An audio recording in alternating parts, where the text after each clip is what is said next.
For Germany, World War I ended in catastrophe. The country that went into the war as the most powerful military in the world came out defeated and humiliated. The Treaty of Versailles put all the blame for the 4 years of bloodshed on Germany, and the quest to find a reason as to why the country lost the war in the first place led to the rise of Adolf Hitler and the Nazi Party. How could this all happen? Let's start from the beginning. When the war broke out on August 1st, 1914, Germany was facing a war on two fronts with Russia in the east and France in the west. This didn't come as a surprise for the German Supreme Army Command, and the country was prepared. 9 years earlier, in 1905, Field Marshal and Chief of the General Staff Alfred von Schlieffen devised a plan which would prevent a war on two fronts against the two neighbors. Schlieffen anticipated that the Russians would take much longer than the French to mobilize their troops, so it would make sense to first focus their attack on France, to try and beat them within 6 weeks, and then focus all their energy on Russia. But since the border with France was heavily fortified, a direct attack on France would dramatically slow down the invasion, making it impossible to defeat them in a short amount of time. Therefore, the idea was to go through the neutral country of Belgium, outflank the French army, and attack them from two sides.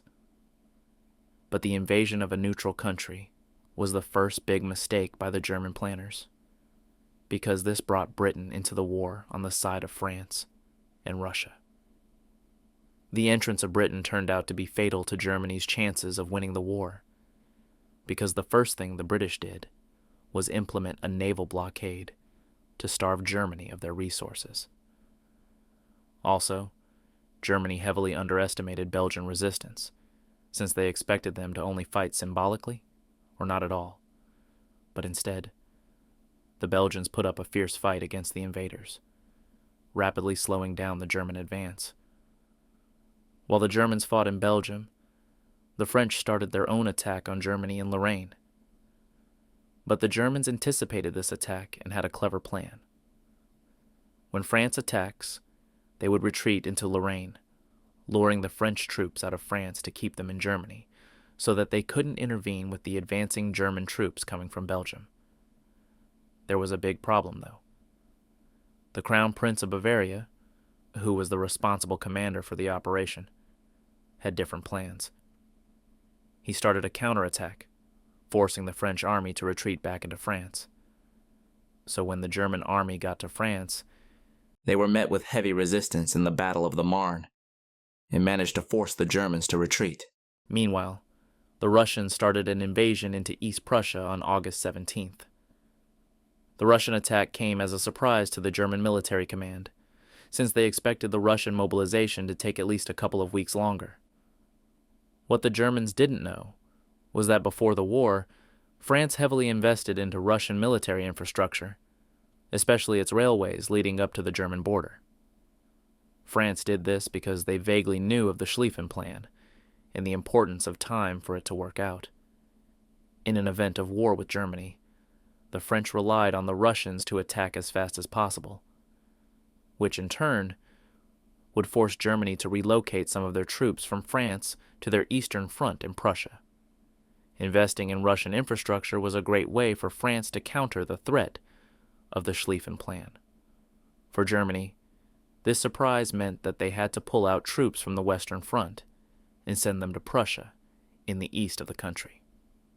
This was not a short trip, and while the soldiers were on their way to the Eastern Front, they were missing in important battles in the West and the East at the same time.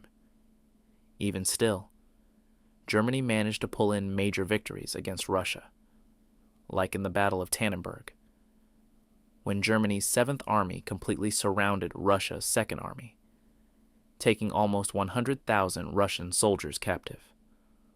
Only a couple of weeks later, the Germans managed another huge victory in the First Battle of the Masurian Lakes, where the Germans captured another 100,000 soldiers. And in 1915, the Russians were completely thrown out of Prussia and had to retreat back hundreds of miles.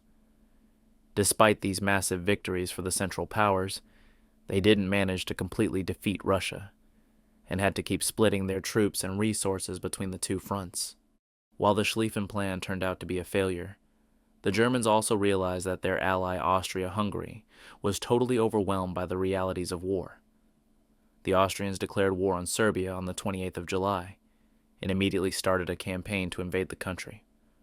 After heavy resistance from the Serbs and 3 failed attempts, they gave up their campaign and instead decided to focus on Russia. In the Battle of Galicia, Austria-Hungary took a major blow. Around 100,000 Austrians were killed, 220,000 wounded, and over 100,000 captured by the Russians. From then on, the Austrians heavily relied on German support, which Germany supplied by pulling out troops from the Western Front. For Austria-Hungary's neighbors, it quickly became apparent that the Habsburg Empire was crumbling. Italy and Romania saw this as their chance to enter the war on the side of the Allies, to expand their territories at the expense of the Austro-Hungarian Empire. But the biggest reason why Germany lost the war was probably the British naval blockade. When Britain entered the war, the first thing they did was to cut off Germany from world trade, to starve the country of their resources. This was a controversial but effective move, because it caused major food shortages and killed around 800,000 Germans during the 4 years of war.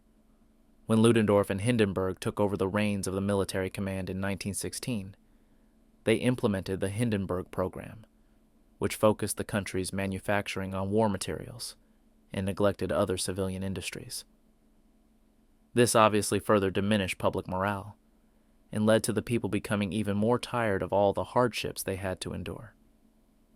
1916 was also a particularly bad year for the potato harvest, which caused major food shortages. The people had to rely on turnips, which were usually only fed to animals.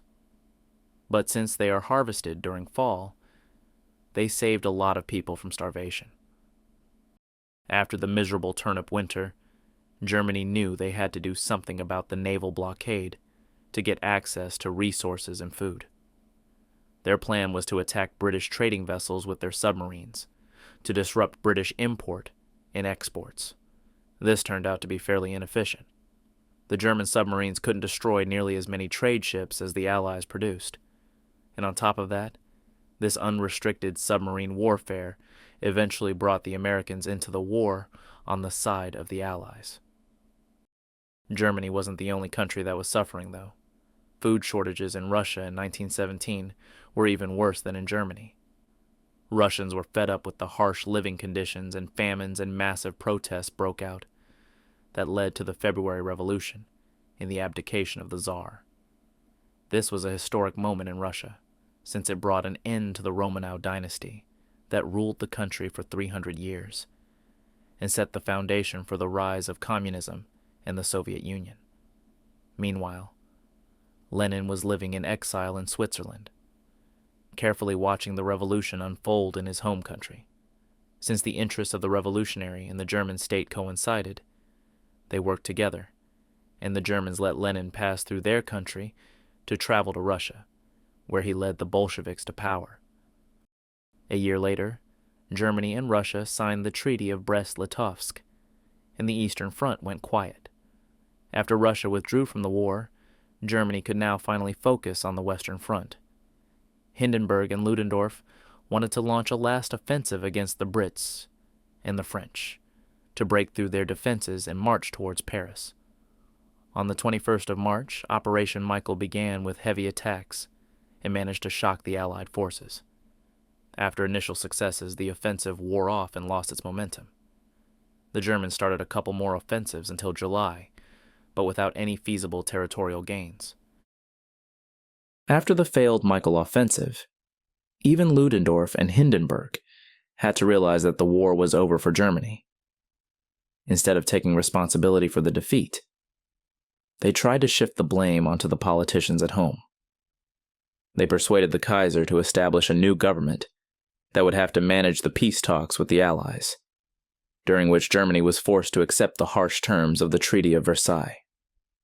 This allowed the Supreme Army Command to avoid responsibility and spread the stab-in-the-back myth claiming that the supposedly undefeated army had been betrayed by socialists, social democrats, and Jews. The truth was, however, that the German Empire had been under a kind of military dictatorship since 1916, with Ludendorff and Hindenburg as its leaders. The stab-in-the-back myth provided fuel for the rise of the Nazis in the 1920s and enabled their rise to power. During this time, Ludendorff himself cooperated with Hitler and was significantly involved in his failed coup in 1923. Germany was certainly not the only country to make mistakes. The Russians, for example, failed to withstand the German offensives, and the Allies also made serious errors. For example, at Gallipoli, the Battle of the Somme, or the Third Battle of Ypres, where the British suffered brutal losses without achieving any real gains. The difference, however, was that the Allies could afford these mistakes, because they were not cut off from global trade. As a result, they were able to continually replenish their resources and also had more soldiers at their disposal. In 1918, with the entry of the Americans the year before, more than 1 million fresh troops arrived on the Western Front. And by then, a German victory was impossible.